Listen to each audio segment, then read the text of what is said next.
ನಮಸ್ಕಾರ ಎಲ್ರಿಗೂ. ನಾನು ನೃತ್ಯ.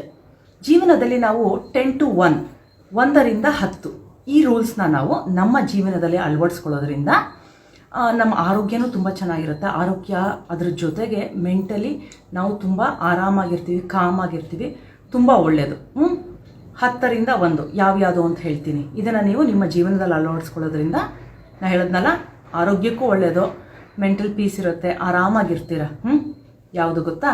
ಮೊದಲನೇದು ಫ್ರೀಯಾಗಿ ಸಿಗುತ್ತದು 10 ನಿಮಿಷ ಬಿಸಿಲಲ್ಲಿ ನಿಂತ್ಕೊಬೇಕು. ನೀವು ಪ್ರತಿದಿನ 10 ನಿಮಿಷ ಬಿಸಿಲಲ್ಲಿ ನಿಲ್ಲೋದ್ರಿಂದ ಆರೋಗ್ಯಕ್ಕೆ ತುಂಬಾ ಒಳ್ಳೆಯದು ಅಲ್ವಾ? ಆದ್ದರಿಂದ 10ನೇದು ಮಿಸ್ ಮಾಡಬೇಡಿ, 10ನೇದು ಮಾಡಿ. 9ನೇದು ದಿನಕ್ಕೆ 9 ಲೋಟ ನೀರು ಕುಡಿಬೇಕು. ಆರೋಗ್ಯಕ್ಕೆ ತುಂಬ ಒಳ್ಳೆಯದು. ಡೈಜೆಷನ್ ಚೆನ್ನಾಗಾಗತ್ತೆ, ಸ್ಕಿನ್ ಚೆನ್ನಾಗಾಗತ್ತೆ, ಆದ್ದರಿಂದ ಆರೋಗ್ಯಕ್ಕೆ ತುಂಬ ಒಳ್ಳೆಯದು. ದಿನಕ್ಕೆ 9 ಲೋಟ ನೀರು ಕುಡಿಬೇಕು. 8ನೇದು 8 ಗಂಟೆ ದಿನಕ್ಕೆ ಮಿನಿಮಮ್ ಆದರೂ ನಿದ್ದೆ ಮಾಡಿ. ಆರೋಗ್ಯನೇ ಇಲ್ಲ ಅಂದರೆ ಏನು ಉಪಯೋಗ ಅಲ್ವಾ? ನಾವೇನು ದುಡಿದು ನಾವೇನು ಮಾಡಿ ಏನು ಉಪಯೋಗ? ಆದ್ದರಿಂದ ದಿನಕ್ಕೆ ಪ್ರತಿಯೊಬ್ಬರು 8 ಗಂಟೆ ನಿದ್ದೆ ಮಾಡೋಕ್ಕೆ ಆದಷ್ಟು ಪ್ರಯತ್ನ ಪಡಿ. 7ನೇದು ದಿನಕ್ಕೆ 7,000 ಸ್ಟೆಪ್ಸ್ ಆದರೂ ನಾವು ನಡಿಬೇಕು. ಕೂತಲೇ ಕೂತಿರೋದಲ್ಲ, ಮಿನಿಮಮ್ 7,000 ಸ್ಟೆಪ್ಸ್ನ ನಾವು ನಡಿಬೇಕು. ಆಯಿತಾ? 6ನೇದು ತುಂಬ ಮುಖ್ಯವಾಗಿರುವಂಥದ್ದು, ದಿನದಲ್ಲಿ 60 ನಿಮಿಷ. 60 ನಿಮಿಷ ಅಂದರೆ ಎಷ್ಟೊತ್ತಾಯಿತು? 1 ಅವರ್ ಅಲ್ಲ?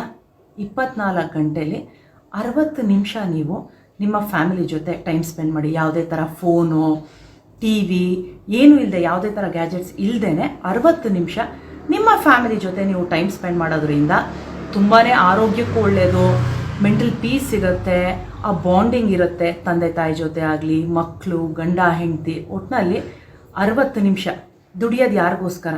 ಫ್ಯಾಮ್ಲಿಗೋಸ್ಕರ ಅಲ್ವಾ? ಫ್ಯಾಮ್ಲಿ ಚೆನ್ನಾಗಿರಬೇಕು, ನಾವೆಲ್ಲ ಚೆನ್ನಾಗಿರಬೇಕು ಅಂತ ಅಲ್ವಾ? ಆದ್ದರಿಂದ ದಿನಕ್ಕೆ 60 ನಿಮಿಷ 24 ಗಂಟೆಯಲ್ಲಿ 1 ಅವರ್ ನಿಮಗೆ ನಿಮ್ಮ ಫ್ಯಾಮಿಲಿಗೆ ಕೊಡೋಕ್ಕೆ ಸಾಧ್ಯ ಇಲ್ವಾ? ಅದನ್ನು ಮಿಸ್ ಮಾಡದೆ ಮಾಡಿ. 5ನೇದು ದಿನಕ್ಕೆ ಒಂದು 5 ನಿಮಿಷ ಬ್ರೀತಿಂಗ್ ಎಕ್ಸಸೈಸ್ ಮಾಡಿ. ಹೀಗೆ ಮಾಡಬೇಕು, ಹಾಗೆ ಮಾಡಬೇಕು, ಇಷ್ಟೊತ್ತಿಗೆ ಮಾಡಬೇಕು ಅಂತಿಲ್ಲ. ನಿಮ್ಗೆ ಎಷ್ಟೊತ್ತಿಗೆ ಸಮಯ ಸಿಗುತ್ತೆ ಅಷ್ಟೊತ್ತಿಗೆ ಒಂದು 5 ನಿಮಿಷ ಬ್ರೀತಿಂಗ್ ಎಕ್ಸಸೈಸ್ ಮಾಡೋದ್ರಿಂದ ಆರೋಗ್ಯಕ್ಕೆ ತುಂಬ ಒಳ್ಳೆಯದು. ಈ ಥರನೇ ಮಾಡಬೇಕು ಅಂತ ಏನಿಲ್ಲ. ಹೊಟ್ಟೆ ಮೇಲೆ ಒಂದು ಕೈ ಇಟ್ಕೊಳ್ಳಿ, ಚೆಸ್ಟ್ ಮೇಲೆ ಒಂದು ಕೈ ಇಟ್ಕೊಳ್ಳಿ, ಉಸಿರನ್ನ ಮೂಗಿಂದ ನಿಧಾನವಾಗಿ ಎಳ್ಕೊಳ್ಳಿ, ಬಾಯಿ ಮುಚ್ಚಿರಬೇಕು ನೋಡಿ.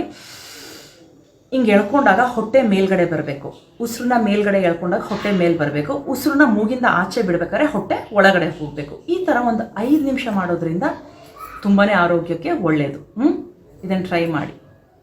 ಆ ಬ್ರೀತಿಂಗ್ ಎಕ್ಸಸೈಸ್ ಯಾವ ಥರ ಮಾಡೋದು ಅಂತ ಇನ್ನೊಂದು ಸಲ ತೋರಿಸ್ತೀನಿ. ನೀವು ಕೈ ಇಟ್ಕೊಳ್ಳೇಬೇಕು ಅಂತೇನಿಲ್ಲ, ನೀವು ಹಾಗೇನೂ ಮಾಡ್ಬೋದು. ನನಗೆ ಆ ಡಿಫ್ರೆನ್ಸ್ ಗೊತ್ತಾಗಲಿ ನಿಮಗೆ. ಈಗ ಉಸಿರು ಒಳಗಡೆ ಎಳ್ಕೊಬೇಕಾದ್ರೆ ನಮ್ಮ ಹೊಟ್ಟೆ ಮೇಲ್ಗಡೆ ಬರಬೇಕು, ಉಸಿರು ಆಚೆ ಬಿಡಬೇಕಾದ್ರೆ ಹೊಟ್ಟೆ ಒಳಗಡೆ ಹೋಗಬೇಕು. ಅದಕ್ಕೋಸ್ಕರ ನಾನು ನಿಮಗೆ ತೋರಿಸ್ತಾ ಇರೋದು. ನೋಡಿ, ಈ ಥರ ಕೈನ ಹಿಂಗೆ ಇಟ್ಕೊಳ್ಳಿ, ಎದೆ ಮೇಲೆ ಒಂದು ಕೈ ಇಟ್ಕೊಳ್ಳಿ, ಉಸಿರನ್ನ ಒಳಗಡೆ ಎಳ್ಕೊಬೇಕಾದ್ರೆ ನೋಡಿ, ಹಿಂಗೆ ಎಳ್ಕೊಂಡಾಗ ಹೊಟ್ಟೆ ಮೇಲೆ ಬರಬೇಕು, ಉಸಿರನ್ನ ಮೂಗಿಂದನೇ ಆಚೆ ಬಿಡಬೇಕು. ಹಿಂಗೆ ಆಚೆ ಬಿಟ್ಟಾಗ ಅದು ಹೊಟ್ಟೆ ಒಳಗಡೆ ಹೋಗುತ್ತೆ. ಟ್ರೈ ಮಾಡೋಣ.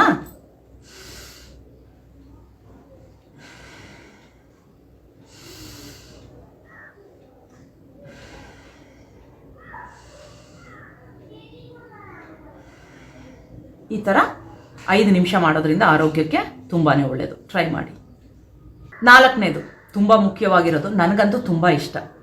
ದಿನಕ್ಕೆ 40 ನಿಮಿಷ ಆದರೂ ಏನಾದರೂ ಎಕ್ಸಸೈಸ್ ಮಾಡಿ. ಏನಾದರೂ ಪರವಾಗಿಲ್ಲ, ಯೋಗ ಮಾಡ್ತೀರಾ, ಜಾಗಿಂಗ್ ಹೋಗ್ತೀರಾ, ಜಿಮ್ಗೆ ಹೋಗ್ತೀರಾ, ಸ್ವಿಮ್ಮಿಂಗ್ ಮಾಡ್ತೀರಾ, ವಾಕಿಂಗ್, ಜಾಗಿಂಗ್ ಏನಾದರೂ ಆಯಿತು.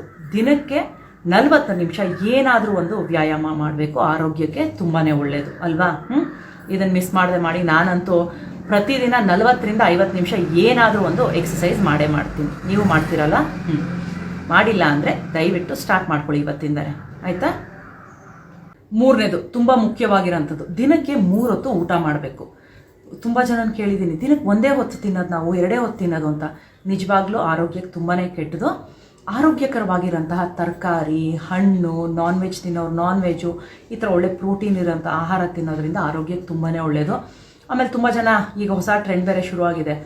ಬೆಳಗ್ಗೆ ತಿಂಡಿ ತಿನ್ನಲ್ಲ, ಮಧ್ಯಾಹ್ನ ಬ್ರಂಚ್ ಒಟ್ಟಿಗೆ ಮಾಡೋದು, ರಾತ್ರಿ ಊಟ ಮಾಡಿದ್ರೆ ಮಾಡಿದ್ವಿ, ಇಲ್ಲ ಅಂದರೆ ಇಲ್ಲ ಅನ್ನಂಗೆಲ್ಲ. ನಿಜವಾಗ್ಲೂ ತುಂಬ ಕೆಟ್ಟದು.